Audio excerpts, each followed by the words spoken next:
we are going to do a quick biceps, triceps, shoulder routine. All right. These three muscles, I love to work them in combination with each other. There's a handful of movements that flow really nice from one end to the other. You don't need a whole bunch of setup. Frankly, I'm going to be using 2-pound weights. So this is nothing aggressive, right? And I love, they're like my little sandbags, right? So these are wrist ankle straps, but they're 2-pounders. All right. So now, if you don't have shoulder impingement issues, then this lateral raise should feel good to you. This is one of my favorite exercises. And if you're able to like get yourself settled in and then put yourself in front of a mirror, we're going to clean up the movement a little bit. All right. So often when I watch people do this movement, I've turned to the side to show you something. When the arms come to the front, if they come too far into the front line, what happens is the workload, the shoulder is starting in the wrong position. So if you are someone who does lateral raises in the gym, right? Stop bringing your arms here as your start point for your lateral raise. Pull to the side body, get yourself in your cleanest position, which should have you rolling the shoulders down and back and not least, but your head should pull back and your hips should tuck under so that you have a more vertical line, and it's called the kinetic chain. Now, what if, so the reason why we do lightweight with me is because I'm a talker. Not only am I a talker, it's not just to talk, it's to share some really pertinent information about your setup. So if you're wondering, do I have bad posture? Take yourself to a wall. That's easy enough, right? Maybe it's you have to put yourself against a door. If you put your hips against the wall and then you pull your shoulders to the wall, notice I said shoulders, not spine, shoulders, and then you put your head to the wall, can you stare straight ahead, or does the head tip back and your eyes are now looking up? This is important, all right? Because if your head sits forward of your shoulder, of your body line as you're doing lateral raises, you will probably feel pinching through the shoulders. The head position is really important. All right. 15, 20, 25 reps, it's already starting to happen. This is one of my favorite moves because it's an immediate sensation through the cap of the shoulder. If you were using 5 pounds, you would have had to stop a long time ago. Even if you're really strong, right? You want your arm movement to have the elbows just a little bit bent. Shoulders are rolled back and down, right? Because your upper middle back should have some retraction to it, and then abs and glutes tucked in. So if you cannot stabilize here, you're probably using too heavy a weight. And release. Okay. Frontal raises. Just so you know, if you don't know much about your shoulder anatomy, then we're going to go through a little tutorial. Your shoulder has 3 heads to it. We are now working the second of the 3 heads. The lateral raise hits the medial head of the deltoid. The frontal raise, which could absolutely stop at this parallel line to the floor, right? Again, you're not in rounded spine, so you could take yourself right back to your wall, pull your head back without the chin tilting up, right? The pinky edges of your hand would touch the wall. and then you would lift. And if you were really curious about your shoulder flexibility, you would go all the way up and you would see if you could get the thumbs or the other end of the dumbbell to touch the wall without putting holes in your wall. Pinkies touch the wall, thumbs back to the wall. So now I'm going to go and do this, right? Your feet would be about hip width apart. The wall becomes a great reference point. The heels of your feet, if you can get them to touch the baseboard, do. Put the hips on the wall, pelvic tilt, pull your upper back to the wall, pull your head to the wall, pull your pinkies to the wall, and now raise the arms and pull the tips of your thumbs towards the wall. Pinkies to the wall, thumbs to the wall. And now that becomes a great reference point to you. It makes it a lot harder when you're using the wall because you can feel when your body does this. If you raise your arms and your hips pull forward, sometimes when we're just standing here in the open, you don't even realize that your body is swaying, but put yourself against a wall and you'll be able to know where are you making your compensation. Now, release and relax. Third movement is harder to get into because it requires more of your body's positioning to be spot on. So you just work the front head. Now you work the lateral head, the medial head with your lateral raises, and now you're getting ready to work the rear delt. So in a hip hinged position, which is partially between a deadlift and a squat, that's what your hip hinge position is. Your palms start facing each other and you're going to pull the arms away from each other, right? Like you're holding on to a rubber band and you're pulling, pulling, pulling, get the shoulders out of the ears, feel the upper middle back have a pinch right between the shoulder blades and release. And now the very important head position.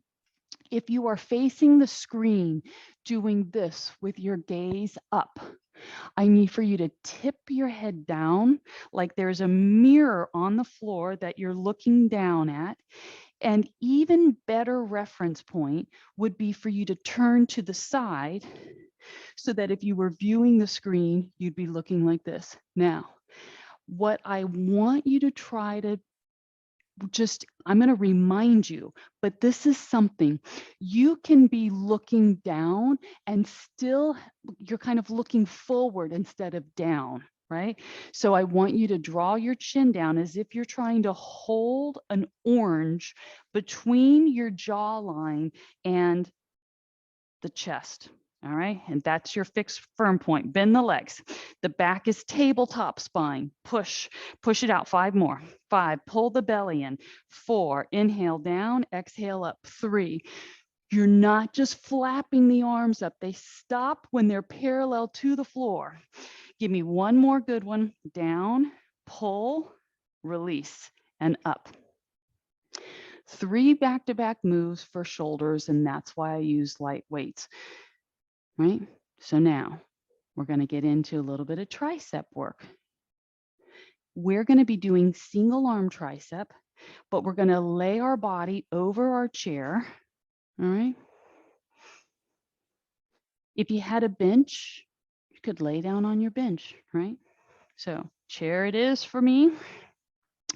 I want you to stretch the legs back, keep the legs from the floor, which requires, it's called your posterior chain, right? The muscles on the back side of the body. That's what we're working. Take your weighted arm, pull the elbow back so it's in line with your torso. If you're looking at the screen, here's what your movement starts like. Okay. And now once you're like, okay, that's the tricep kickback. Exactly. Turn your head and look down at the floor. You want to be looking at the floor without your chest and head hanging. All right. So stabilize your body. You can use your free hand to give you a little bit of support to help keep your torso up where it's supposed to be. Your extending arm should level out with your body. So if you had a mirror, you'd be like, why is my hand in a droopy mode? get the arm to hold its lengthened position. If you do that only one time right, you will feel the difference between right and almost there, okay? Get it to the right position. Don't waste your time doing half movement. And sometimes you don't even realize that you're not getting your completed position. And you're maybe not getting your completed position because you might even be just using 1 pound too much. Hold the extension. Pull the shoulders away from the ears. Do this last one. Hold your extension, shoulders away from the ear, and release and relax. Push yourself out of it. If you did not feel the back inside part of that muscle fire up, I already can tell you why. It is because your back was rounded instead of yourself opened and retracted. Try your other arm. You get to do it again. Okay. Grab the weight. I spend a lot of time teaching the fundamentals of movement. But guess what?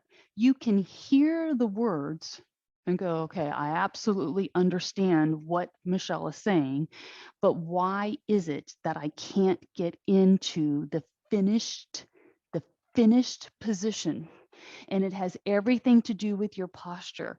Pull your shoulders away from the ground, pull your neck up towards the ceiling without rocking the head back, lengthen the legs, pinch the buns, elongate the arm, use the other hand for a little bit of support. Here we go. Push it. Inhale. If your arm extends and it rocks hand above the hip line, you have a forward rolled shoulder. Lower the arm, roll your shoulder back. Here we go. So to give your legs a little bit something to do so that they don't get bored being in holded positioning, you're going to flutter kick the legs. Push, inhale, push the arm. There we go. Push, push, push, push, push. Squeezing buns, pulling the navel in. You're taking just an extra little moment as you go to finish the arm to its full extension. Oh, man, you got about 3 more. 3. Flutter kicks and arm extension. Give me 1 more. Power push it back. Pause, release and relax. Relax your back. Ease out of it. Now, help yourself up. Okay. The shoulders are hugely complex, all right? Those 3 ranges of motion, laterals, frontals, rear delts, tricep kickbacks, are my staple go-tos because most people can do that. But if you want the shoulder press, let's do 1 set, okay? So my set, I'm going to use 8 pounders. And I could go significantly heavier than this, but I want to use my 8s in case I get into a conversation so that I can keep with my good form. All right. We are going to sit down for this as a reference point. All right. Seated. I want you to think shoulder press. We're going to get a nice burn in the tops of the shoulders and an overall fatigue. All right. So here you go. Hold it up. My preference is to do, it's a rotation. So if you were starting here, up and over, right? So often in the gym, what I hear is the clanking of the weight as it goes up. No. You want to push, and the weights are independent of one another. They stay independent. How low do you bring your arms? That's a tricky one, right? Because to stop the arm when the elbow is kind of in line with the shoulder joint, requires a huge amount of control. Push, pull, belly to spine. So let's lower the arms down. Relax for a moment because that had to have been at least 8. We're going to do it again in just a second, but we're going to do it with palms in. So now that we're seated, the beauty of the chair is it's keeping you more true to your spine position than you would be if you were standing, because we often collapse our spine, right? We rock back and that crimps the spine when we're loading and doing overhead work. Set it up, your arms are in hammer curl position as if you've just come up from a bicep hammer curl. Push up, pull down, push. So now I'm going to give you something to focus on. Let's not think about the arms pushing. I want you to feel yourself make firm grip and pull the elbows down like you're doing a lat pull down. And then the up won't actually feel so hard, right? The arms will practically spring back up if you focus on pulling down. Drive it. The arms are tracking so that on the up, the bicep and ears are aligned. Squeeze down, belly to spine, drive it up, pull it down. And if your elbows are coming here next to your side body, then you're probably here with your elbows too far back behind you. You want your shoulder, you want your hand, the weight to sit right on top of the shoulder. Squeeze the elbows in. Nice, good stiff back. You've got 5 more. Pull it down. 4, 3. I'm making fists as I pull down. Last one. Release and relax. Now, that was one set of 5 moves for your upper body. We do not always need to incorporate biceps. Our chest and biceps do so much work all throughout the day that to work presses, lateral raise, rear delt, and tricep extensions with back extension work and glute activation is a better use of your time than how many push-ups and how many bicep curls you can do. That is my humble opinion. Thank you for your time. I'll see you next time.